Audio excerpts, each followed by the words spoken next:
मनु सहित योगेश्वर व्यास और उनके शिष्यों का प्रतिपादन तथा शंकर जी के रहस्य का कथन। सूत जी बोले, अब मैं आप लोगों के सामने भगवान शंकर जी के अत्यंत तेजशील रहस्य को कहूंगा। सबको प्रिय लगने वाले भगवान शंकर का प्रभाव पहले संक्षेप में कहता हूँ। परम तत्व को जानने वाले परम वैरागी लोग प्राणायाम आदि 8 प्रकार के साधनों का प्रयोग करते हैं तथा अरुणा आदि गुणों से युक्त विविध प्रकार के कर्म करते हुए अपने कर्म के अनुसार स्वर्ग और नरक को जाते हैं। भगवान शंकर के प्रसाद से ज्ञान प्राप्त होता है तथा ज्ञान से योग होता है। योग से इस संपूर्ण संसार को भगवान शिव की कृपा से मुक्ति मिलती है। ऋषि बोले, हे योग को जानने वाले सूत जी, यदि भगवान के प्रसाद से आप दिव्य योग को और महेश्वर भगवान को विज्ञान स्वरूप बतलाते हैं, तो विज्ञान स्वरूप महादेव जी जो सभी प्रकार की चिंताओं से रहित हैं, वे योग मार्ग के द्वारा किस काल में मनुष्यों को कैसे उत्पन्न करते हैं।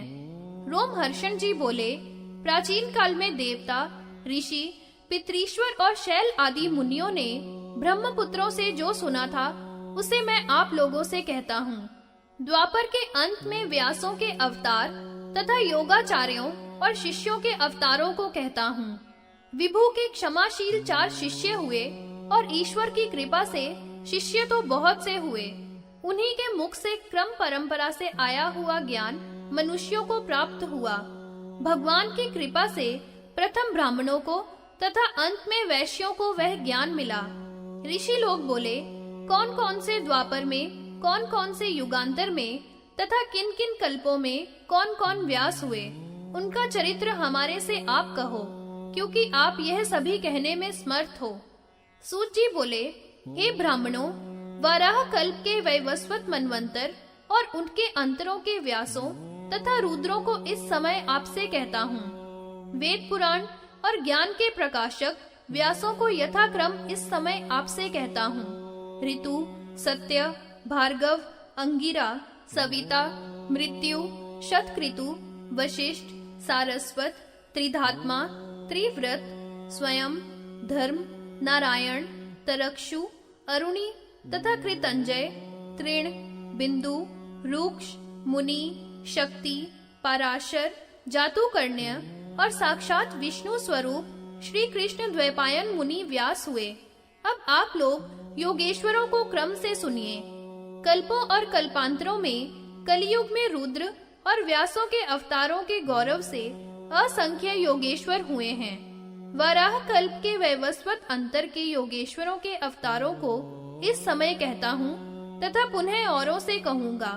ऋषि बोले, इस समय आप वाराह कल्प के वैवस्वत मनवंतर तथा ऊर्ध्व कल्प के सिद्धों को ही कहिए। रोमहर्षण जी बोले, हे ब्राह्मणों, स्वयंभू मुनि सबसे प्रथम, इसके बाद स्वारोचिष, उत्तम, तामस, रैवत, चाक्षुष, वैवस्वत, सावर्णी, धर्म सावर्णी, विशंग, अविशंग, शबल, वर्णक नाम के मनु हुए। आकार से लेकर औकार तक मनु कहे गए हैं। श्वेत, पांडु, रक्त, ताम्र, पीत, कपिल, कृष्ण, श्याम तथा धूम्र, सुधूम्र, अपिशांग, पीशांग, त्रिवर्ण, शबल तथा कालंधु वर्ण के मनु हुए हैं, जो नाम और वर्ण से समान है तथा ये सभी शुभ हैं। वैवस्वत मनु ऋकार स्वरूप तथा कृष्ण वर्ण के हैं। युगों के आवर्त में होने वाले अब मैं 7वें योगियों को कहता हूँ। प्रथम वाराह कल्प के सावते अनंतर में होने वाले योगावतार, उनके शिष्य तथा संतानों को क्रमशः कहूँगा। आद्य में श्वेत, रुद्र, सुतार, मदन, सुहोत्र, कंकण तथा लौकाक्षी मुनि, जैगी शव्यु भगवान, दधिवाहन, ऋषभ, बुद्धिमान, उग्र, अत्रि, सुबलक, गौतम, वेद शीर्ष, गोकर्ण, शिखंडभूत, जटामाली, अट्ठाहस, दारूक, लाडली तथा महाकाय मुनि, शूली, दंडी, मुंडीश्वर, सहिष्णु, सोम शर्मा, चल, कुलीश नाम के संसार के गुरु ये योग में अवतार हुए। हे श्रेष्ठ व्रती ऋषियों, वैवस्वत मनवंतर में होने वाले परमात्मा के स्वरूप योगाचार्यों के अवतार आपसे कहे तथा द्वापर में होने वाले व्यासों के भी नाम कहे। अब योगाचार्यों के शिष्य प्रशिष्यों को बतलाता हूँ। योगेश्वरों के 4 शिष्य हुए, श्वेत, श्वेत शिखंडी, श्वेताशव तथा श्वेत लोहित, ये 4 शिष्य हुए। इसके बाद धुंदुबी शत्रुप, ऋचिक केतु, विशोक, विकेश, विपाश, पापनाशन, सुमुख, दुर्मुख, दुर्दम, दुरितक्रम, सनक, सनंद, सनातन, रिभु सनत कुमार, सुधामा, विरजा, शंखपाद, वैरज, मेघ, सारस्वत सुवाहन, मेघवाह, महाद्युति, कपिल, आसुरी तथा पंच शिखा मुनि, महायोगी धर्माता बालकल, महातेजस्वी, गर्ग, भृगु, अंगीरा, बलबंधु, निरामित्र, तपस्वी केतु श्रृंग, लंबोदर, लंब, लंबाक्ष, लंबकेशक, सर्वज्ञ, समबुद्धि साध्य, सर्व सुधामा, काश्यप, वशिष्ठ, विरजा, अत्रि, देवसद, श्रवण, श्रविष्टक, कुणी, कुणबाहु, कुशरीर, कुनेत्रक, कश्यप, उपनाश, चैवन, बृहस्पति, उत्स्यो, वामदेव, वाचश्रवा, सुधी, शयावाशक, हिरण्यनाभ, कौशल्य, लीगक्षी, कुशुमी, सुमंतु, बर्बरी, विद्वान कबंध, कुशिकंधर, प्लक्ष, वाल्भ्य, यणी, केतुमान, गोपन, भल्लावी, मधुपिंग श्नेतकेतु, उशिक, बृहदश्व, देवल, शालिहोत्र, अग्निवेश, युवनाशव, शरद्वस, छगल, कुंडकर्ण, कुंभ, प्रवाहक, उलूक, विद्युत, मंडूक, आश्वलायन, अक्षपाद, कुमार, उलूकवत्स, कुशिक, गर्भमित्र, कौरुष्य आदि इतने योगेश्वरों के शिष्य सभी आवर्तों के हुए हैं।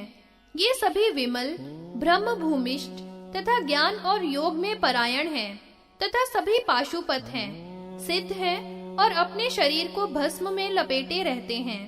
इन शिष्यों के शिष्य प्रशिष्य तो सैकड़ों और हजारों हैं, जो पाशुपत योग को प्राप्त करके रुद्रलोक में स्थित हैं। देवताओं से लेकर पिशाच आदि तक सभी पशु संज्ञा वाले हैं। शिव सबके पति हैं, इससे उन्हें पशुपति कहा गया है।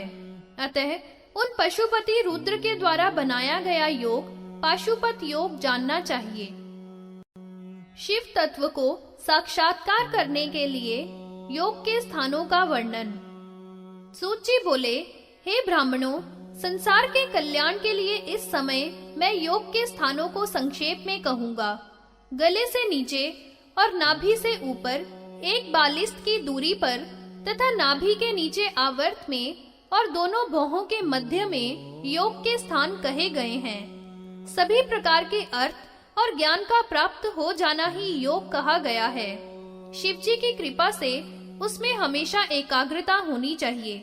भगवान की कृपा से जो ज्ञान प्राप्त होता है उसको ब्रह्मा आदि देवता भी कहने में समर्थ नहीं है। योग शब्द से ही निर्वाण अर्थात महेश्वर शिव का लोक प्राप्त हो कहा गया है। उसका हेतु ऋषियों का ज्ञान है, जो शिव की कृपा से ही प्राप्त होता है। ज्ञान से इंद्रियों के विषयों को रोककर पाप को जला देना चाहिए।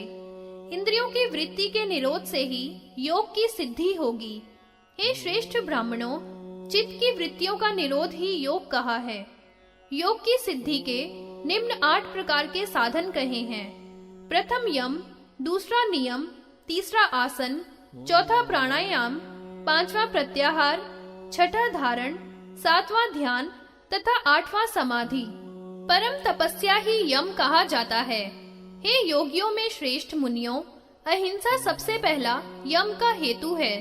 इसके बाद सत्य, अस्तेय, ब्रह्मचर्य, अपरिग्रह आदि भी यम के हेतु हैं। यहाँ तक कि नियम का मूल भी यम ही है, इसमें कोई संशय नहीं है।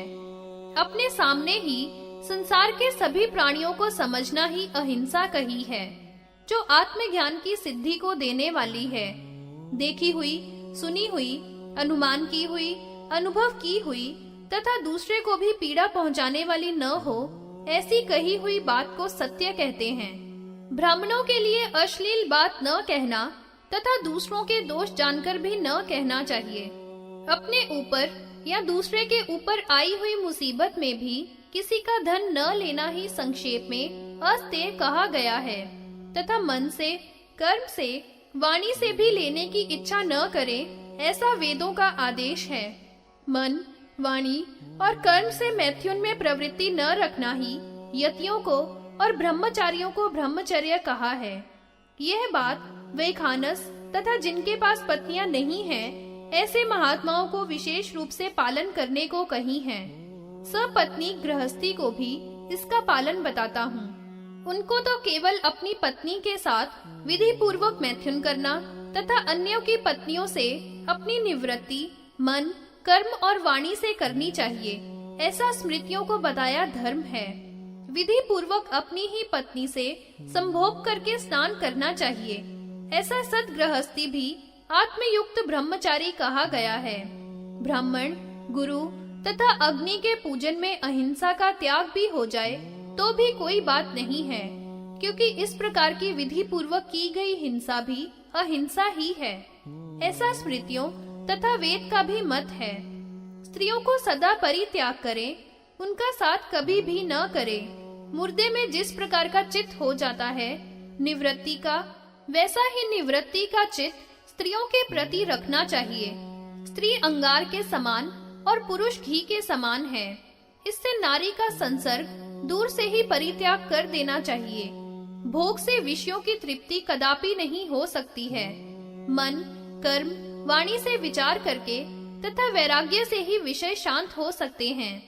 इंद्रियों के द्वारा विषयों को भोगने से काम शांत नहीं होती, अपितु अग्नि में घी आहुति देने के समान वे अधिक बढ़ती हैं। हे वेद शास्त्र जानने वाले ऋषियों, त्याग से ही अमरत्व मिलता है। वह कर्म, संतान या द्रव्य से प्राप्त नहीं हो सकता।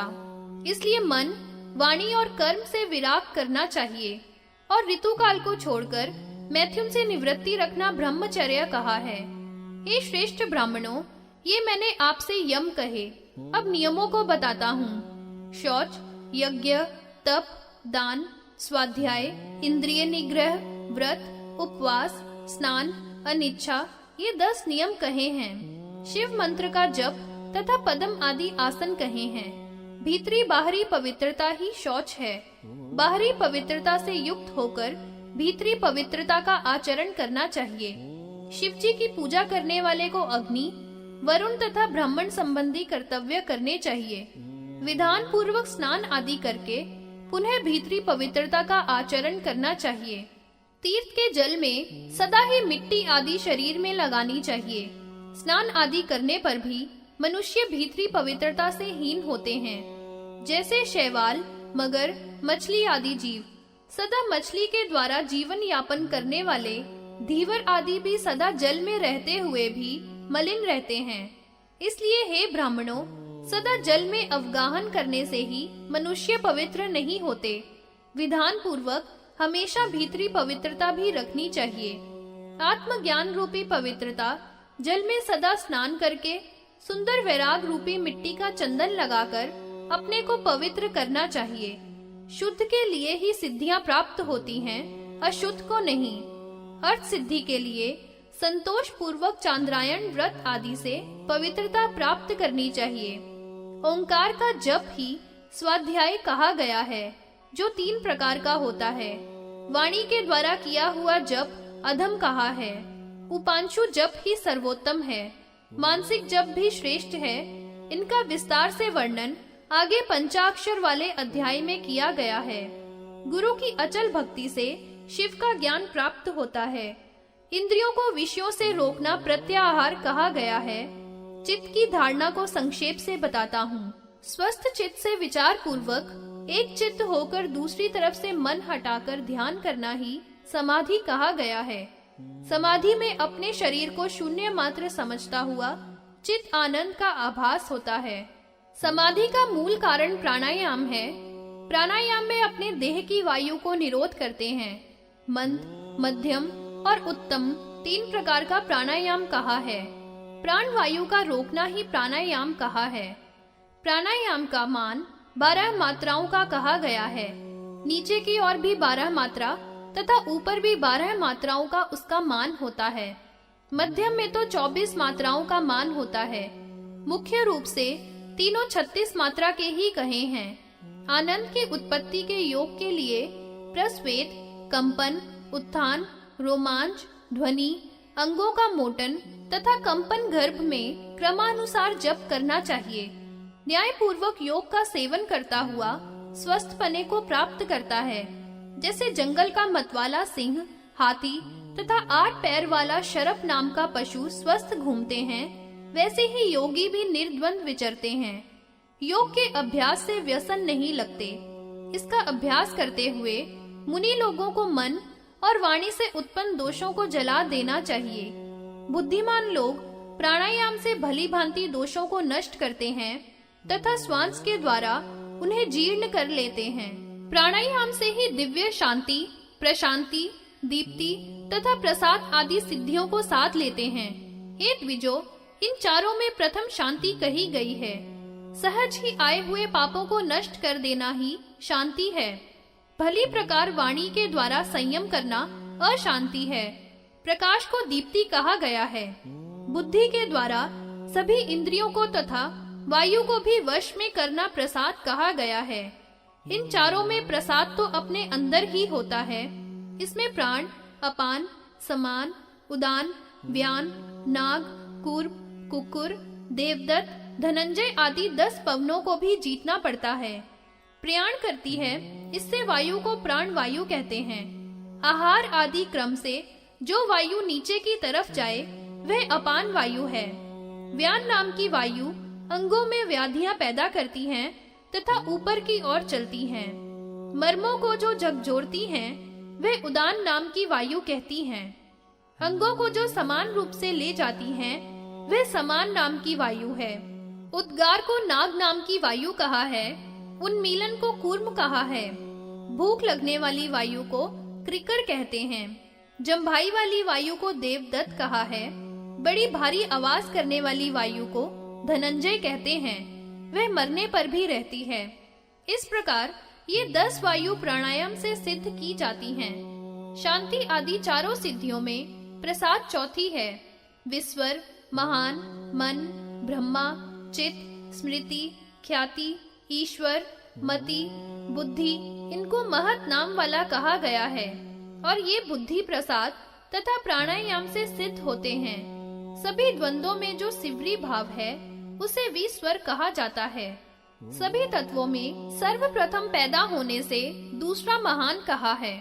हे ब्रह्म को जानने वाले मुनियों, जो प्रमाण में छोटा है उसे मनन करने के कारण मन कहा है। बड़ा और चौड़ा होने से ब्रह्म कहते हैं। सर्व कर्मों को भोग के लिए जो चुनता है उसे चित्ती कहा है। सभी संबंधों को स्मरण करता है, इससे स्मृति कहा है। ज्ञान आदि के द्वारा अनेकों की व्याख्या करता है, इससे उसे ख्याति कहते हैं। सभी तत्वों का स्वामी, सभी कुछ जानने वाला ईश्वर कहा गया है।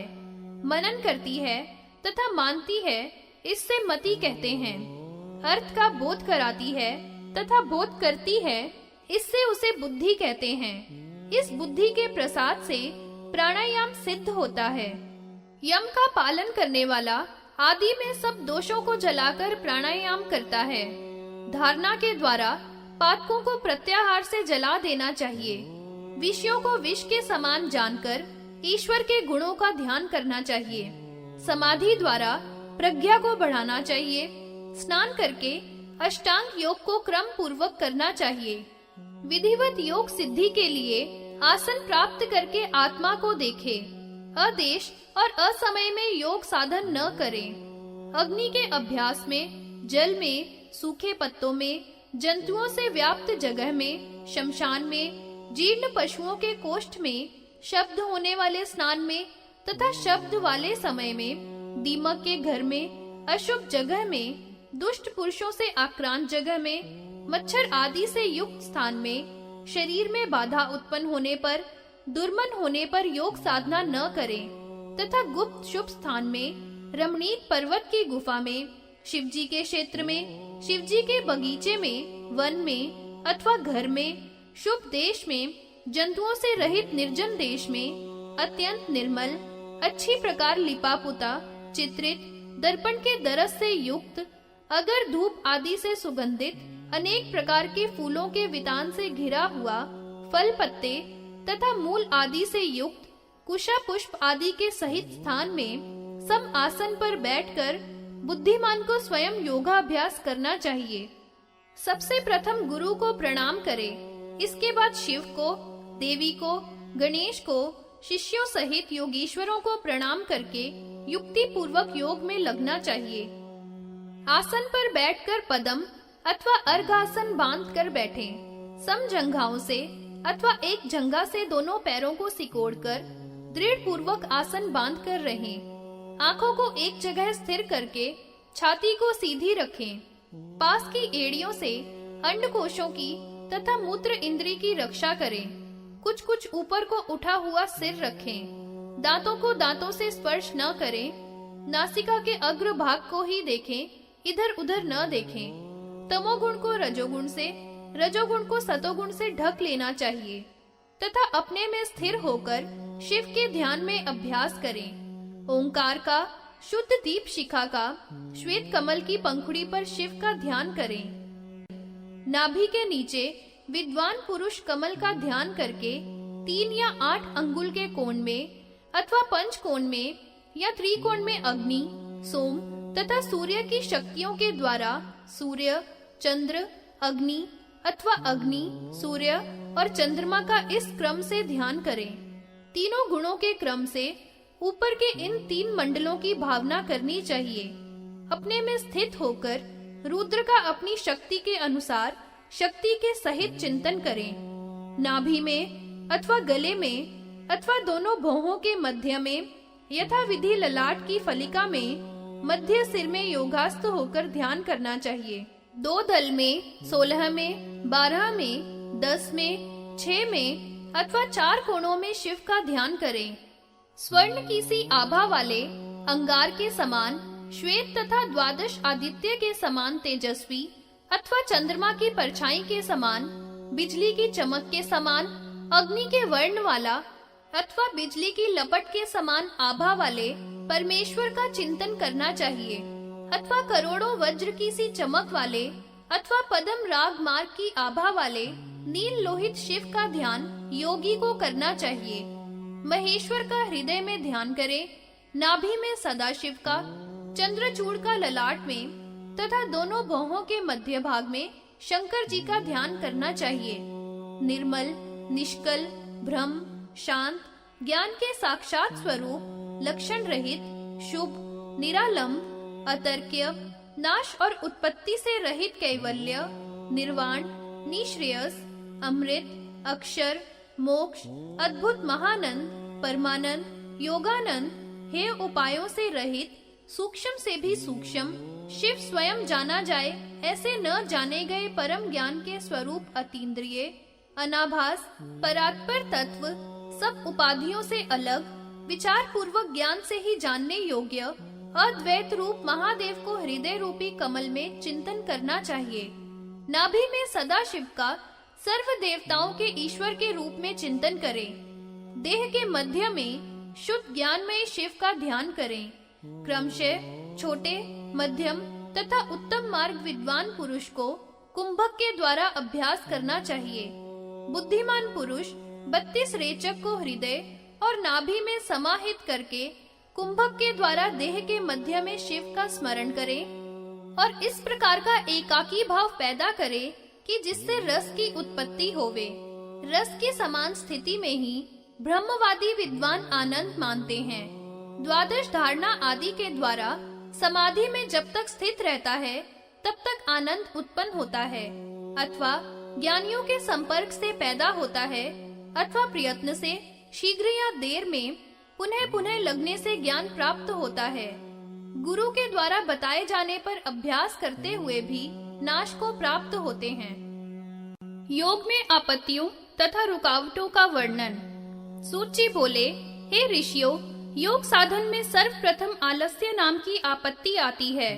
दूसरी व्याधि पीड़ा, प्रमाद, संशय चित्त की चंचलता, दर्शन में अश्रद्धा, भ्रांति, 3 प्रकार के दुख, दुर्मनस्थता, अयोग्य विषयों में योग्यता होना, ये 10 प्रकार की बाधाएं मुनि लोगों को बताई हैं। आलस्य का कारण तो शरीर का मोटा हो जाना तथा चित्त का योग में न लगना होता है।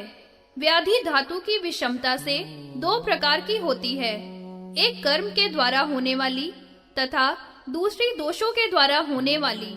प्रमाद साधनों के अभाव से होता है, भय के द्वारा ऐसा होगा या नहीं कहना ही संशय है। चित्त की चंचलता से योगी का आदर नहीं रहता है। संसार के बंधनों से भूमि आदि प्राप्त करने पर भी यदि मन नहीं एकाग्र होता तो योगी की प्रतिष्ठा नहीं होती।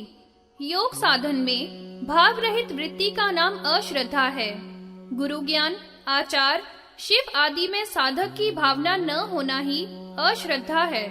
ज्ञान का विपर्य ही भ्रांति है, जैसे शरीर को ही आत्मा समझना आदि। दुख आध्यात्मिक, अधिभौतिक और अधिदैविक 3 प्रकार के कहे हैं। दुर्मनस्यता को वैराग्य के द्वारा निरोध करना चाहिए। तमोगुण तथा रजोगुण के द्वारा छुआ हुआ मन ही दुर्मन होता है। योग्य और अयोग्य विषयों में विवेक के द्वारा स्वीकृति ही योग्यता है तथा हठ पूर्वक करना अयोग्यता है। इस प्रकार योगियों को योग मार्ग के साधने में यह 10 आपत्तियां आती हैं, किंतु अति अधिक उत्साह वाले मनुष्यों के द्वारा यह नष्ट कर दी जाती हैं। इसमें तनिक भी संदेह नहीं है। इन आपत्तियों के नष्ट हो जाने पर सिद्धि की सूचक बाधाएं उत्पन्न होती हैं। इनमें प्रतिभा नाम की पहली सिद्धि है, दूसरी श्रवण कही गई है, तीसरी वार्ता, चौथी दर्शना, 5वीं आस्वादा, 6ठी वेदना कही गई है। मनुष्य इन 6 सिद्धियों को त्यागने पर ही सिद्ध होता है। प्रतिभा को दूसरों पर प्रभाव डालने वाली सिद्धि कहा है। इसके द्वारा सिद्ध लोग दूसरों को प्रभावित करते हैं, जैसे सूक्ष्म वस्तु को तथा व्यवहार की बात को, बीती हुई तथा आगे की बात को बुद्धि के विवेचन द्वारा बता देना। सभी प्रकार का ज्ञान प्रतिभा का अनुयायी होता है। योगी लोग बिना ही प्रयत्न के सभी शब्दों को श्रवण सिद्धि के बता देते हैं। ह्रस्व, दीर्घ और प्लुत का ज्ञान भी उन्हें श्रवण सिद्धि के द्वारा सहज ही में हो जाता है। स्पर्श के द्वारा वेदना सिद्धि का मान होता है। दर्शना सिद्धि के द्वारा बिना ही प्रयत्न के दिव्य रूपों के दर्शन होने लगते हैं। दिव्य रसों का स्वाद बिना प्रयत्न के ही जिस सिद्धि से मिलता है उसको आस्वादा सिद्धि कहा गया है। तन्मात्रा के द्वारा दिव्य गंधों का बिना ही प्रयत्न के आभास कराने वाली सिद्धि वार्ता है। इस संसार में औपसर्गिक आदि 64 प्रकार के गुण कहे हैं, परंतु योगी को आत्म कामना के लिए इन्हें सर्वथा त्याग कर देना चाहिए। इन गुणों के पिशाच, पार्थिव, राक्षस, याक्ष, गांधर्व, इंद्र, व्योमात्मक, प्रजापत्य, अहंकार, ब्रह्मा आदि नाम बताए हैं। इनमें आदि को 8 रूपों वाला, दूसरे को 16 रूपों वाला बताया है। इसी प्रकार तीसरे को 24, चौथे को 32, 5वें को 40 भूत मात्रा का बताया है। 64 गुणों से युक्त ब्रह्मा गुण होता है। औपसर्गिक आदि गुणों का त्याग करके लोक में ही गुणों को देखकर योगी को योग में तत्पर रहना चाहिए। मोटापन, हल्कापन, बालकपन तथा जवानी आदि अनेक प्रकार की जाति देहधारियों के लिए कही गई हैं। पृथ्वी आदि अंशों के बिना ही सुंदर गंध से युक्त जो ऐश्वर्य है वह 8 गुण वाला होता है। उसे महापार्थिव गुण कहा है। जल में रहता हुआ भी भूमि पर निकल आना, इच्छा शक्ति के द्वारा संपूर्ण समुद्र को भी पीने की सामर्थ्य रखना, संसार में जो देखने की इच्छा हो उसे जल में देख लेना, जो भी वस्तु हो उन्हें कामना के द्वारा ही भोगने की इच्छा से ही भोग लेना, बिना बर्तन के ही हाथ पर जल को पिंड के समान रख लेना, शरीर से अग्नि की लौ निकलते रहने पर भी जलने का भय न होना, शरीर का घाव रहित रहना आदि 16 प्रकार के ऐश्वर्य कहे हैं। संसार को जलता हुआ दिखने पर भी जले नहीं, जल के बीच में अग्नि जलाकर अपनी रक्षा करना, हाथ पर आंच को धारण कर लेना, किसी भी वस्तु को जलाकर भस्म कर देना तथा उसे फिर ज्यों का त्यों बना देना आदि तेज संबंधी 24 गुण कहे गए हैं। प्राणियों के मन की बातों को जान लेना, पर्वत आदि महान वस्तुओं को कंधे पर धारण कर लेना, अत्यंत छोटा बन जाना तथा अत्यधिक बड़ा बन जाना, हाथों के द्वारा वायु को पकड़ लेना, अंगूठे के द्वारा दबा देने पर पृथ्वी का कांप जाना आदि ऐश्वर्यशाली गुण वात के संबंधी बताए हैं। आकाश गमन, शरीर को छाया से रहित दिखाना आदि इंद्रिय संबंधी गुण कहे हैं। दूर से शब्द ग्रहण कर लेना, सभी शब्दों का ज्ञान होना, तन मात्रता का ग्रहण कर लेना, सभी प्राणियों का दर्शन आदि ऐश्वर्य भी इंद्रिय संबंधी है। इच्छा अनुसार अपनी इंद्रियों को वश में कर लेना, संसार का दर्शन करना आदि मानस गुण के लक्षण हैं। छेदना, ताड़ना देना, बांध देना, संसार को पलट देना, सब प्राणियों की कृपा होना, काल और मृत्यु को जीत लेना, ये प्रजापतीय अहंकार के लक्षण हैं। बिना ही कारण के सृष्टि रच देना, पालन करना, संसार बनाने की प्रवृत्ति तथा प्रलय कर देना, इस अदृश्य का तथा व्यक्त जगत का निर्माण तथा अलग अलग बांटना आदि ब्रह्म संबंधी तेज का गुण है। इस प्रकार ये प्रधान वैष्णव पद भी कहे गए हैं। इनके गुणों को ब्रह्म ही जान सकता है, अन्य किसी में जानने की सामर्थ्य नहीं है। ये असंख्य गुण हैं, शिव से अन्य और कौन जान सकता है। इन परम ऐश्वर्यों को शैवी गुण कहा है और विष्णु के द्वारा जाने गए हैं। योग के उत्थान में ये सिद्धियां बाधा रूप आती हैं। इनको प्रयत्न के द्वारा वैराग्य पूर्वक रोकना चाहिए। विषयों के भय का नाश तथा अतिशयता जानकर अश्रद्धा से इन सिद्धियों का त्यागना ही विरक्ति है। अतः इन सिद्धियों को वैराग के द्वारा योग में विघ्न समझकर त्यागना चाहिए। इन औपसर्गिक का परित्याग करने से महेश्वर प्रसन्न होते हैं। उनके प्रसन्न होने पर विमल मुक्ति अथवा अनुग्रह या लीला को योगी प्राप्त होते हैं। इस प्रकार इन बाधाओं को निरोध करके विशेष चेष्टा से वह मुनि सुखी होता है। कभी कभी इस भूमि को छोड़कर आकाश में शोभा युक्त होकर क्रीड़ा करता है।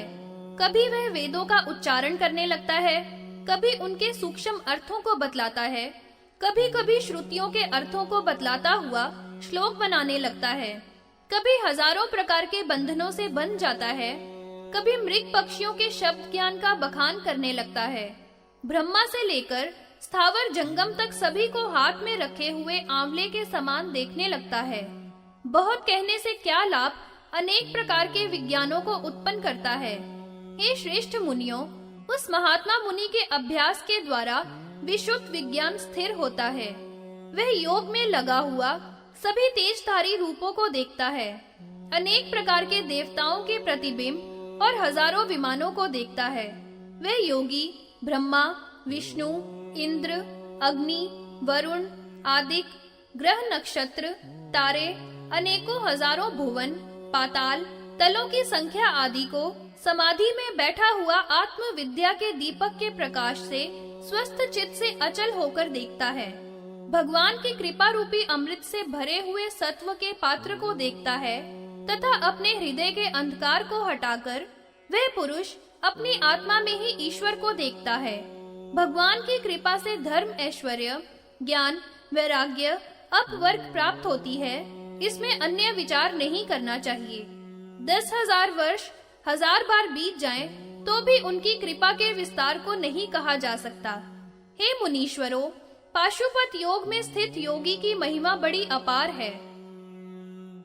योग सिद्धि प्राप्त साधु पुरुष के लक्षण तथा शिव से साक्षात्कार करने वाले उपायों का वर्णन।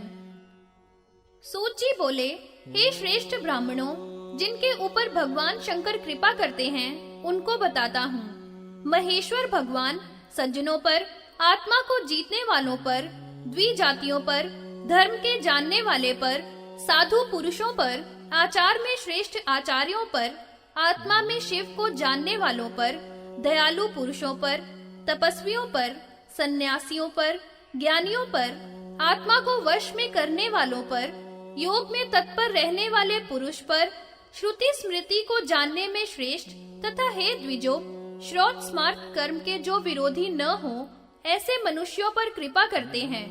अब इन सब की अलग अलग व्याख्या करते हुए सूत जी कहते हैं कि हे द्विजो, जो श्रेष्ठ पुरुष ब्रह्म के पास ले जाए अथवा जाए वे संत कहे हैं।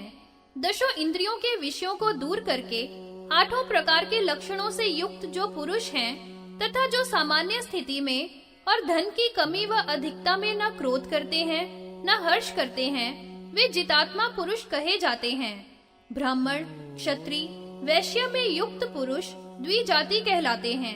वर्ण आश्रमों में युक्त ये द्विजाति जन सुख से करने वाले हैं। श्रौत स्मार्त के धर्म का ज्ञान करना ही धर्मज्ञ कहा है। विद्या के साधन के द्वारा ब्रह्मचारी और गुरु की सेवा में रहने वाला पुरुष साधु है। क्रिया की साधना के द्वारा गृहस्थ भी साधु है, ऐसा कहा है। तपस्या की साधना करने के कारण वन में रहने वाला वखान सभी साधु कहा गया है। यत्न करने वाला यति भी साधु ही है, क्योंकि वह योग साधना करता है। इस प्रकार धर्म आश्रमों के साधन करने वाले को साधु कहा गया है, चाहे वह गृहस्थ हो, ब्रह्मचारी हो, वानप्रस्थ हो या यति हो। धर्म अधर्म शब्दों को समझाकर जो कर्म में तत्पर होता है तथा क्रियाशील होता है, उस धर्मज्ञ को आचार्य कहना चाहिए। कार्य को कुशल पूर्वक करना धर्म तथा अकुशलता से करना ही अधर्म है। धारण करने योग्य कर्मों को करने के कारण ही उसे धर्म कहा गया है। अधारण करने योग्य कर्म ही अधर्म कहे गए हैं। धर्म के द्वारा इष्ट की प्राप्ति आचार्यों द्वारा उपदेश की गई है तथा अधर्म से अनिष्ट की प्राप्ति बताई गई है। वृद्ध जो लोलुप न हो, आत्मज्ञानी हो, अदम्भी हो, अच्छी प्रकार विनीत हो, सरल हो, आदि गुण संपन्न जन आचार्य कहे गए हैं। अपने आप भी जो धर्म आचरण करते हैं तथा दूसरों में भी आचार स्थापित करते हैं, शास्त्र और उनके धर्मों का भली भांति आचरण करने वाले आचार्य कहलाते हैं।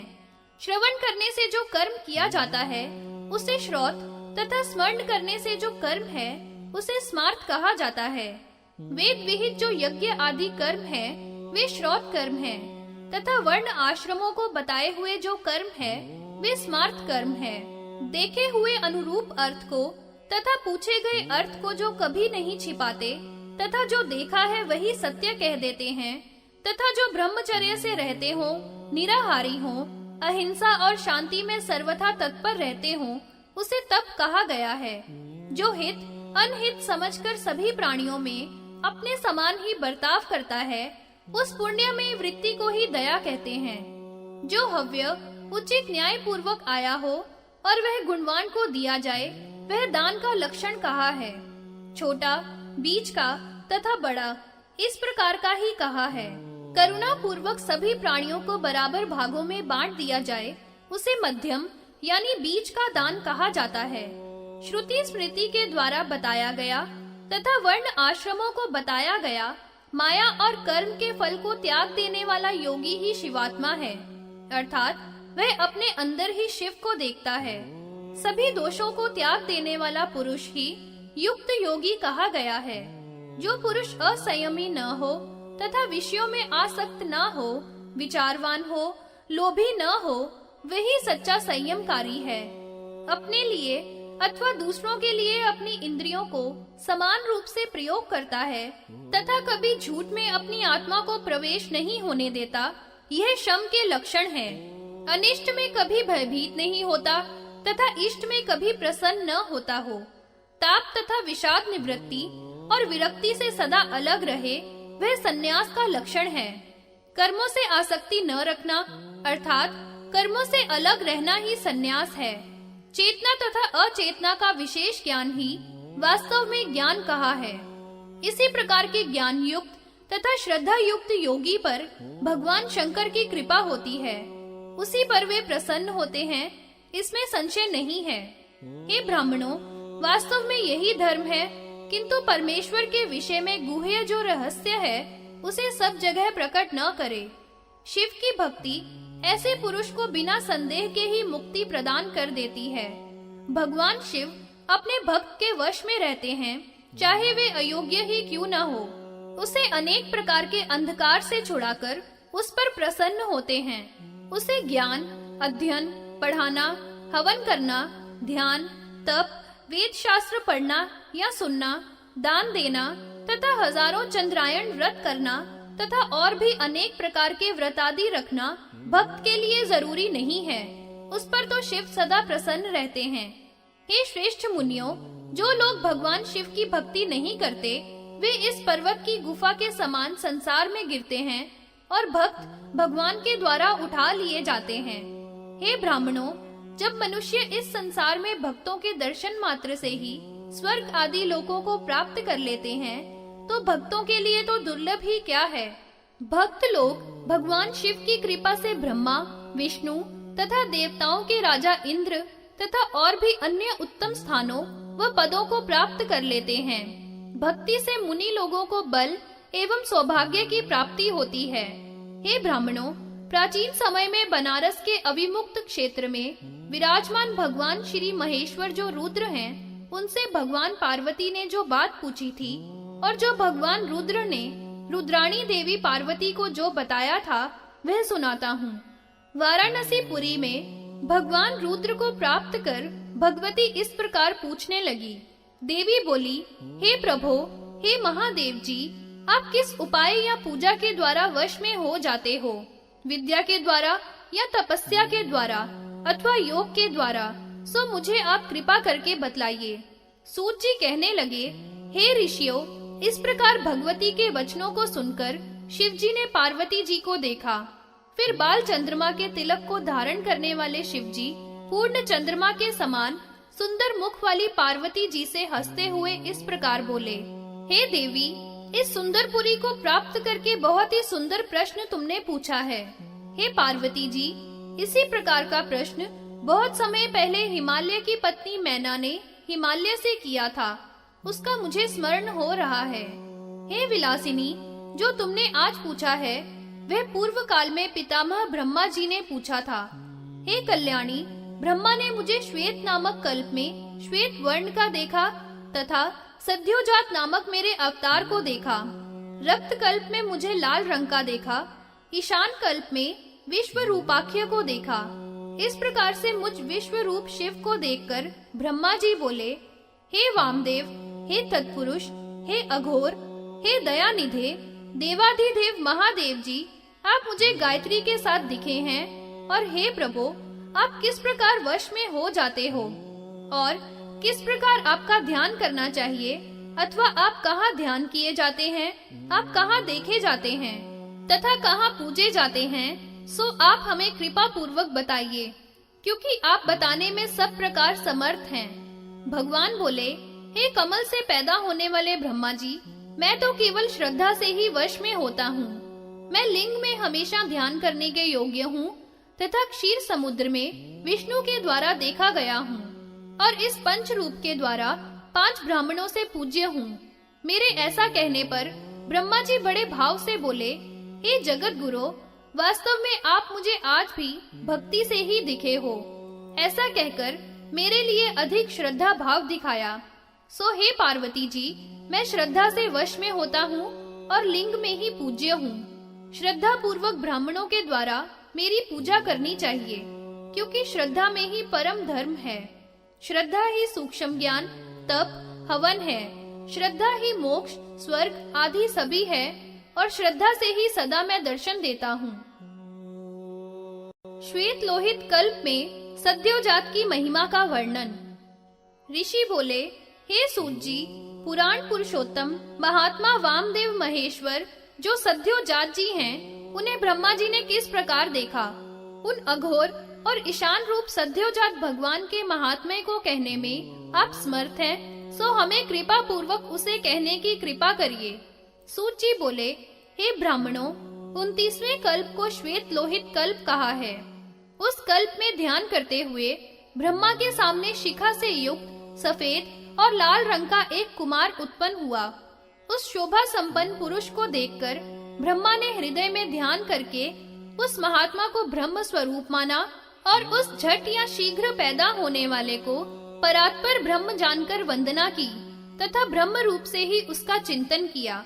उन सद्योजात के पात से ही महान यशस्वी श्वेत रंग के सुनंद, नंदन, विश्वनंद और उपनंद नाम के शिष्य भी प्रकट हुए, जिनसे वे सदा घिरे रहते हैं।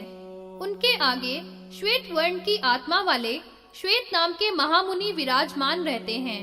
तब वे सभी मुनि लोग महेश्वर सद्योजात को प्राप्त करके उन शाश्वत का बहुत ही भक्ति भाव से गुणगान करने लगे और अंत में उन्हीं को प्राप्त हुए।